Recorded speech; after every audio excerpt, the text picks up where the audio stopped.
ಆದಷ್ಟು ಬೆಳಿಗ್ಗೆ ಬೇಗ ಎದ್ದೇಳೋಕೆ ಪ್ರಯತ್ನ ಮಾಡು. ಪ್ರತಿದಿನ ನೀನು ಮಲ್ಗೋಕ್ಕಿಂತ ಮುಂಚೆ ಒಂದು ನೋಟ್ಬುಕ್ ತೊಗೊಂಡು ನಿನ್ನ ತಲೆಯಲ್ಲಿ ಬರ್ತಿರುವಂಥ ಎಲ್ಲ ಯೋಚನೆಗಳನ್ನು ಬರೆದು ಬಿಸಾಕು. ಪ್ರತಿದಿನ ಕೂಡ ಏನಾದರೂ ವರ್ಕೌಟ್ ಮಾಡೋದಕ್ಕೆ ಟ್ರೈ ಮಾಡು. ಒಂದು ಸಿಂಪಲ್ ಎಕ್ಸಸೈಸ್ ಆದ್ರೂ ಸರಿ, ಇನ್ ಕೇಸ್ ನಿನಗೆ ವೆಯ್ಟ್ ಏನಾದರೂ ಲಿಫ್ಟ್ ಮಾಡೋಕ್ಕೆ ಅವಕಾಶ ಇದ್ದರೆ ಅದನ್ನು ಕೂಡ ಮಾಡು. ಯಾವುದಾದ್ರೂ ಒಂದು ಆನ್ಲೈನ್ ಸ್ಕಿಲ್ನ ಕಲ್ತ್ಕೊಳ್ಳೋದಕ್ಕೆ ಪ್ರಯತ್ನ ಮಾಡು. ಆನ್ಲೈನಲ್ಲೇ ಕಲ್ತ್ಕೊ, ಯೂಟ್ಯೂಬಲ್ಲಿ ಕೂಡ ಸಿಗುತ್ತೆ. ಯಾವುದಾದ್ರೂ ಒಂದು ಸ್ಕಿಲ್, ಆ ಸ್ಕಿಲ್ಲಿಂದ ನೀನು ದುಡ್ಡನ್ನು ಅರ್ನ್ ಮಾಡಬೇಕು. ಆ ರೀತಿ ಸ್ಕಿಲ್ನ ಕಲ್ತ್ಕೊಳ್ಳೋದಕ್ಕೆ ಪ್ರತಿದಿನ 1 hour ಸ್ಪೆಂಡ್ ಮಾಡು. ಇದು ನನ್ನ ಫೇವ್ರೇಟ್ ಕೂಡ ಹೌದು. ಆ್ಯಂಡ್ ಇದನ್ನು ನಾನು ಮಿಸ್ ಮಾಡೋದೇ ಇಲ್ಲ. ಪ್ರತಿದಿನವೂ ಅಟ್ಲೀಸ್ಟ್ 10 ನಿಮಿಷನಾದರೂ ಮೆಡಿಟೇಷನ್ ಮಾಡು. 10 ನಿಮಿಷ ಸಾಕು. ದೀರ್ಘವಾಗಿ ಉಸಿರು ತಗೋ, ಹೋಲ್ಡ್ ಮಾಡಿಟ್ಕೋ ಆ್ಯಂಡ್ ನಿಧಾನವಾಗಿ ಉಸಿರು ಬಿಡು. As simple as this. So practice ಮಾಡೋದನ್ನು ಮರಿಬೇಡ. ಈಗಲೇ ಅಮೆಝಾನಲ್ಲೋ ಅಥವಾ ಆಫ್ಲೈನಲ್ಲೋ ಎಲ್ಲಾದರೂ ಒಂದು ಕಡೆ ಹೋಗಿ ಯಾವುದಾದ್ರೂ ಪರ್ಸನಲ್ ಡೆವಲಪ್ಮೆಂಟ್ ಬುಕ್ಸ್ ತಗೋ. ಫಾರ್ ಎಕ್ಸಾಂಪಲ್ ನನ್ನನ್ನು ಕೇಳಿದ್ರೆ ಸೀಕ್ರೆಟ್ ಅನ್ನೋದು ಒಂದು ಬುಕ್ ಇದೆ, ಅದನ್ನು ತಗೋ. ಪವರ್ ಆಫ್ ಸಬ್ಕಾನ್ಷಿಯಸ್ ಮೈಂಡ್ ಅಂತಿದೆ, ಆ ಬುಕ್ಸ್ನ ತಗೋ. ದಿನಕ್ಕೆ ಒಂದು 10 ಪೇಜ್ ಓದು, ಜಾಸ್ತಿನೂ ಬೇಡ.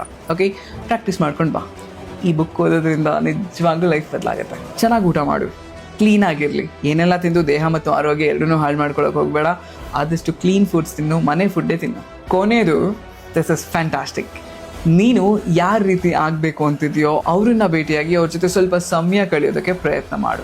ಅಂಥ ಜನಗಳಿಂದ ಏನಾದರೂ ವಿಚಾರಗಳನ್ನ ಕಲ್ತ್ಕೊಳ್ಳೋದಕ್ಕೂ ಕೂಡ ಪ್ರಯತ್ನ ಮಾಡು. ಸೊ ದಟ್ ನೀನು ಅವ್ರ ಜೊತೆ ಇರಬೇಕಾದ್ರೆ ಅವ್ರ ಎನರ್ಜಿನೂ ಕೂಡ ಗ್ರ್ಯಾಬ್ ಮಾಡ್ಕೊಳ್ತೀಯಾ, ನಾಲೆಡ್ಜ್ನ ಪಡ್ಕೊಳ್ತೀಯಾ ಆ್ಯಂಡ್ ಡೆಫಿನೆಟ್ಲಿ ಅವ್ರ ಥರ ನೀನು ಕೂಡ ಆಗ್ತೀಯಾ. ಸೊ ಈಗ ನಾನು ಇಷ್ಟು ಹೇಳೋದನ್ನು ಈ ಮಾರ್ಚ್ ಮತ್ತು ಏಪ್ರಿಲ್ 2 ತಿಂಗಳು ಕಂಟಿನ್ಯೂಯಸ್ ಆಗಿ ಪ್ರಾಕ್ಟೀಸ್ ಮಾಡ್ಕೊಂಡು ಬಾ. ಡೆಫಿನೆಟ್ ಆಗಿ ನಿನ್ನ ಮೇ ಮಂತ್ ಏನಿದೆಯೋ ಅದ್ಭುತವಾಗಿರುತ್ತೆ. ಏನು ಹೇಳು, ಅದ್ಭುತವಾಗಿ.